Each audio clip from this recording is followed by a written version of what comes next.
Heartbreak. Hello, my name is Chengi and you, my precious one, are my world. Today I am going to be talking about the issue of healing from heartbreak. And before I do not forget to check my description link below, because now for those of you who've been wanting to contribute to CHENG'S world, to get us to do more fun, more exciting things, all of them take money and they cost money. So if you want to get more vlogs, more fashion, more makeup, then definitely go to the Patreon link and just be a donor to this channel. And be really very appreciated. And so moving on to heartbreak, we are in a situation right now and in a season in our lives where it's Christmas time, it's holiday time, and this is when most men relationships tend to fall apart mainly at this time of year. For some reason, something is in the air and people just tend to want to quit around this time of year. And so some of you are dealing with instant heartbreak. Some of you are dealing with decades of heartbreak and you're stuck in this loop of pain and suffering and sorrow. Now, if there's anybody who knows about heartbreak, that would be me.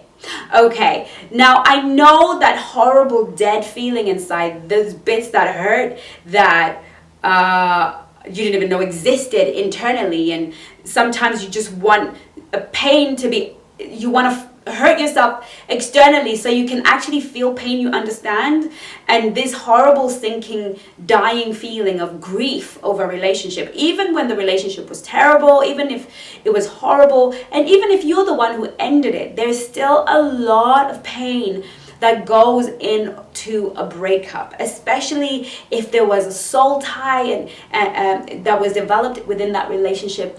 It can be horrific. It can be so painful you don't even know where to turn. And sometimes you will go on YouTube and try and find something, but you can't find it because there's so much pain involved.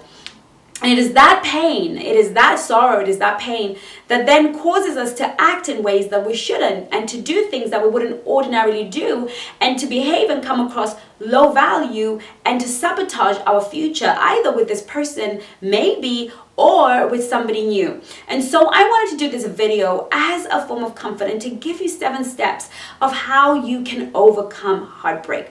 I'm not saying that these steps are easy, but I am saying that if you follow them, they are absolutely worth it. So let's get into it. Number 1, understand that anger is not a real emotion. Anger is often and usually a mask. It is the mask we wear when we are hurt. It is the mask we wear when we are ashamed. It is the mask we wear when we feel guilty. It is the mask we cover real feelings for. And sometimes we act out of this anger and then find ourselves at a loss tomorrow because it was never really about the anger. It was about our hurt feelings that we will not acknowledge. So it is important as you understand that the anger that you feel, the anger you feel is hiding a real emotion. The anger you feel is really hiding the truth. And it's up to you to say, okay, what is this anger really hiding? And you need to be able to identify that. Number 2, once you have identified that, own it. Own the pain. Own the disappointment. Say to yourself, I am hurt and I am disappointed and I am longing and I am feeling empty and I am longing. I'm longing.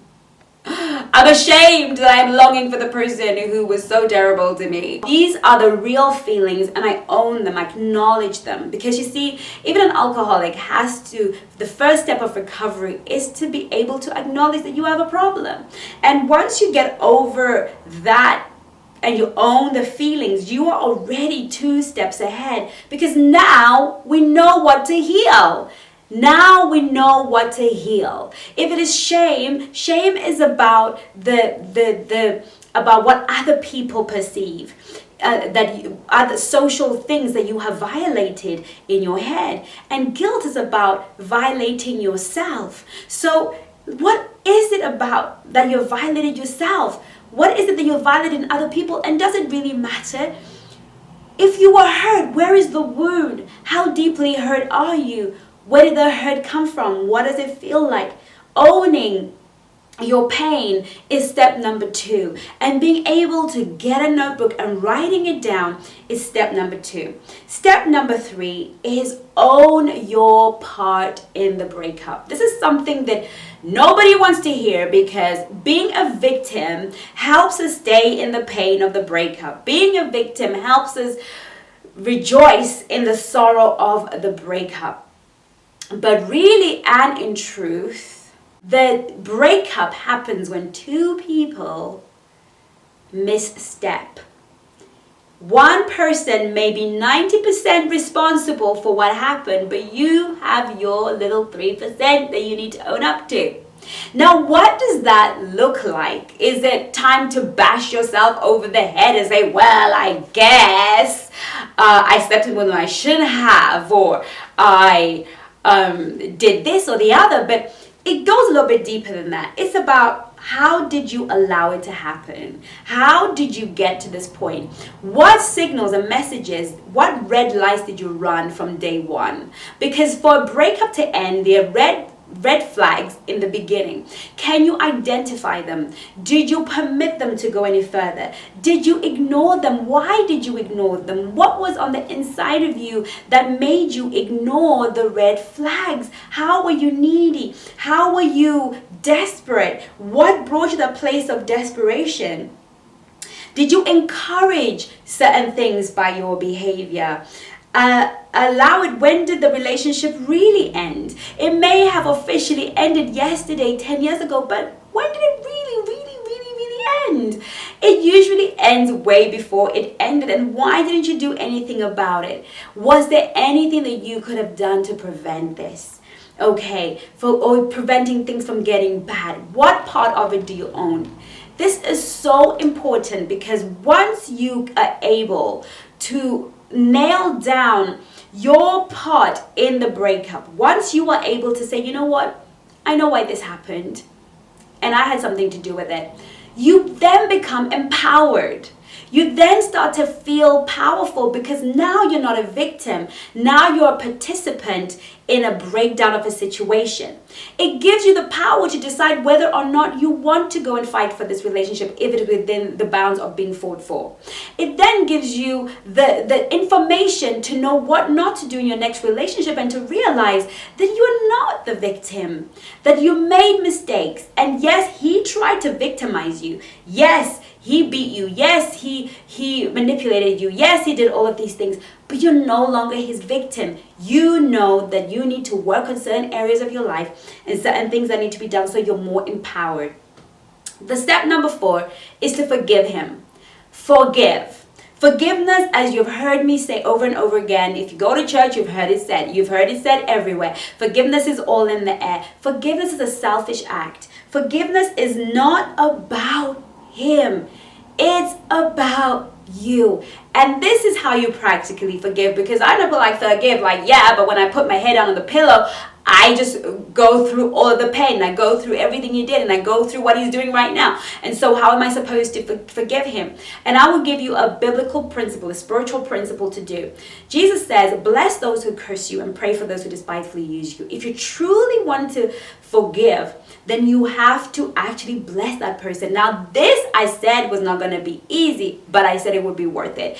You're going to want to throw up when you speak a blessing over this person. But do it once, do it twice, do it 3 times, and all of a sudden, something leaves your spirit. This anger, this hurt, this betrayal leaves your spirit. Because as you bless, you are deflecting any pain. You cannot bless somebody and remember their bad stuff. You can't bless them and be thinking about their bad stuff. But when you bless them, your mind is in that positive energy, is in that good energy, and good fights bad. Light fights darkness. And if you want this darkness to leave your life and to enter into your new relationship as a healed, complete woman, and to attract a high value man into your life, a high quality man into your life, you have to release this relationship with your blessing. Bless him, bless his new girl, bless his new enterprise, bless whatever it is that he is doing, and let him go, okay? And number 5 is dream. I want you to dream. I want you to think of all the good things that you had in this man, and I want you to amplify them 10 times. Add a little bit of juice, cream, and sprinkles onto the character of this man, of what was good about him. And imagine that a man that looks amazing, talks amazing, just your type, has it together, whatever it is, that is a 10 times, that's 10x your man. I want you to dream about meeting that man. I want you to fantasize about meeting that man. Because guess what? God said exceedingly, abundantly, above what you could ever ask, think, or imagine. So if you can imagine it, if you can think it, you can have it, baby. You can have that man. However you have envisioned him, he will come into your life. But the magic to this principle is your mind begins to reject that which was not to this particular standard. And you will find yourself free. Free indeed. You will find yourself free. Now, if you recently heard, you're like, I don't want to dream about anybody else. I just want to dream about him.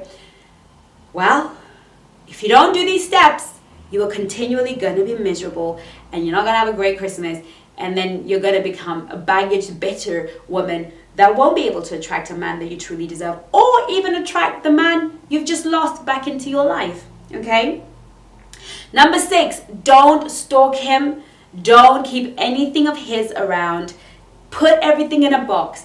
Every gift is ever given you, every picture you have on your phone, delete it. Get rid, store it somewhere where in a folder far away, not on your phone. Just get rid of every remnant, because far from sight, far from mind. And number 7, make sure you do the healing affirmations. Go to my website, CHENG'Sworld.co.uk. Download, or go to the link in the description box and download the healing affirmations, the self-love affirmations. Do them 7 times a day for 21 days. That is your prescription from Dr. Love. Okay, continue to do the healing affirmations, because they will help you overcome the pain that you are going through. Now, I hope that was helpful. My love comes to you. In the meantime, my darling, take care. Take care of you, and I'll see you in my next video. Bye-bye now.